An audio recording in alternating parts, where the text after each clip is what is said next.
प्रधानमंत्री पद से इस्तीफा देने और देश छोड़कर भारत आने के बाद बांग्लादेश की पूर्व प्रधानमंत्री शेख हसीना ने पहला बयान जारी किया है। इसमें उन्होंने हिंसा करने वालों के खिलाफ कार्रवाई की मांग की है। अपने मार्मिक संबोधन में शेख हसीना ने 15 अगस्त 1975 की दुखद घटनाओं को याद किया, जब राष्ट्रपति और उनके पिता बंगबंधु शेख मुजीबुर रहमान की उनके भाइयों और चाचा जैसे कई परिवार के सदस्यों और सहयोगियों के साथ क्रूरता से हत्या कर दी गई थी। शेख हसीना ने अपने बयान की शुरुआत बंगबंधु शेख मुजीबुर रहमान की हत्या से की। उन्होंने लिखा,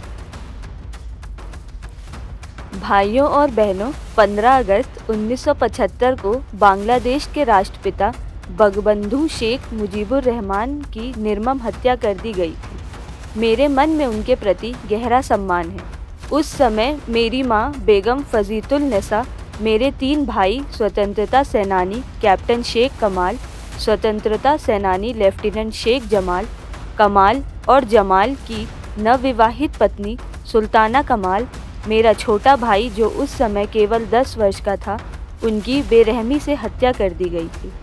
15 अगस्त को शहीद हुए सभी लोगों की आत्मा को शांति मिले और शहीदों को श्रद्धांजलि अर्पित करती हूँ। शेख हसीना ने बांग्लादेश में जारी हिंसा में लोगों की मौत पर शोक व्यक्त किया। इसके साथ ही उन्होंने दोषियों पर कार्रवाई की भी मांग की। उन्होंने अपने संदेश में आगे लिखा, पिछले जुलाई से अब तक आंदोलन के नाम पर तोड़फोड़, आगजनी और हिंसा में कई लोगों की जान जा चुकी है।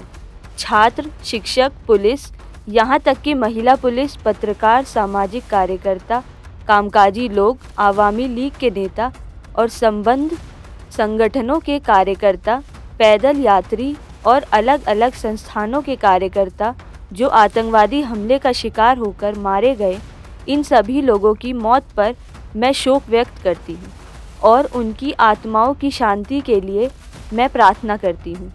मेरे जैसे उन लोगों के प्रति मेरी संवेदनाएं हैं जो किसी प्रियजन को खोने के दर्द के साथ जी रही हैं। मैं मांग करती हूँ कि इन हत्याओं और बर्बरता में शामिल लोगों की उचित जांच की जाए और दोषियों की पहचान कर उन्हें उचित सजा दी जाए।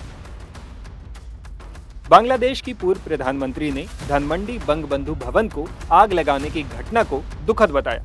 उन्होंने आगे कहा, हम 2 बहनों ने 15 अगस्त 1975 को धानमंडी बंगबंधु भवन में हुई निशंस हत्याओं की स्मृति रखने वाले उस घर को बंगाल के लोगों को समर्पित किया। एक स्मारक संग्रहालय बनाया गया था।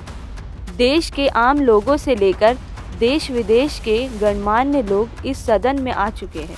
यह संग्रहालय आज़ादी का स्मारक है। ये बहुत दुखद है कि जो स्मृति हमारे जीवित रहने का आधार थी, वह जलकर खाक हो गई है। हम आपकी सेवा कर रहे हैं, जिसका उद्देश्य बांग्लादेश की पीड़ित लोगों के चेहरों पर मुस्कान लाना है। अपने प्रियजनों के नुकसान की याद को अपने दिलों में बनाए रखना है। इसका शुभ फल भी आपको मिलना शुरू हो गया है। बांग्लादेश विश्व में विकासशील देश का दर्जा प्राप्त कर चुका है। हसीना ने बांग्लादेश के लोगों से 15 अगस्त को राष्ट्रीय शोक दिवस को उचित गरिमा और गंभीरता के साथ मनाने की अपील की है।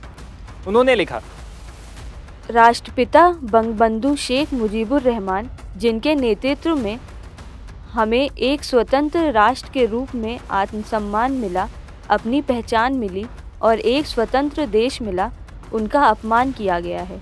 उन्होंने लाखों शहीदों के खून का अपमान किया है। मैं देशवासियों से न्याय चाहती हूँ। मैं आपसे 15 अगस्त को राष्ट्रीय शोक दिवस को उचित गंभीरता और गरिमा के साथ मनाने की अपील करती हूँ। बंगबंधु भवन पर पुष्प अर्पित कर और प्रार्थना कर सभी आत्माओं की मुक्ति के लिए प्रार्थना करें। अल्लाह सर्वशक्तिमान बांग्लादेश के लोगों को आशीर्वाद दे। जय बांग्ला, जय बंगबंधु शेख हसीना। बता दें कि बांग्लादेश में जारी हिंसा के बीच शेख हसीना 5 अगस्त को प्रधानमंत्री पद से इस्तीफा देकर भारत आ गई थी। तब से वो यहीं हैं। उधर बांग्लादेश की कमान अंतरिम सरकार ने संभाल ली है। इसका मुखिया नोबेल पुरस्कार विजेता मोहम्मद यूनुस को बनाया गया है।